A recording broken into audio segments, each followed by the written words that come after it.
Let us pray for peace, shall we? Let us pray for wars to end.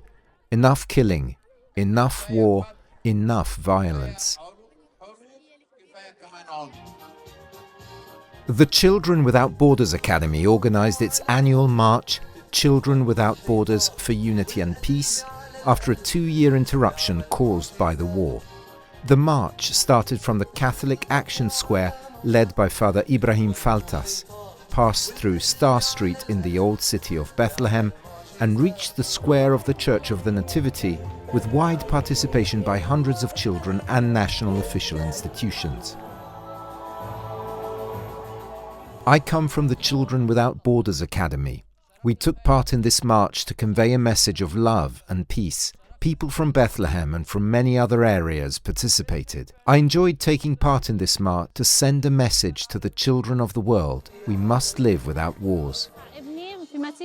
I liked taking part in this march with my son for fraternity and peace, to make our voice reach everyone, the whole world. Happy New Year to everyone. We offer this annual march from the children of Palestine to the whole world, so that peace may reign here, in the land of peace.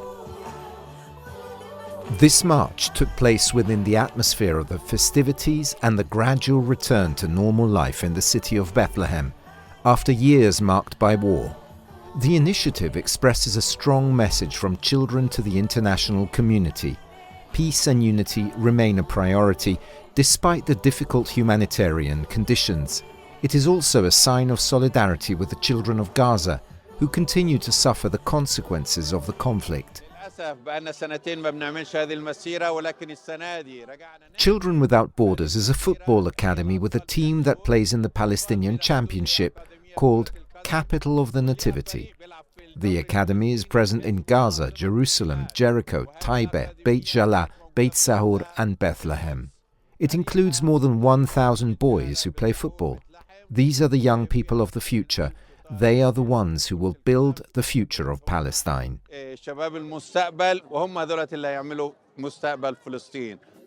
The children chanted common slogans that gave voice to their demands: the urgency of a just peace and the right of every child to live far from violence that steals childhood.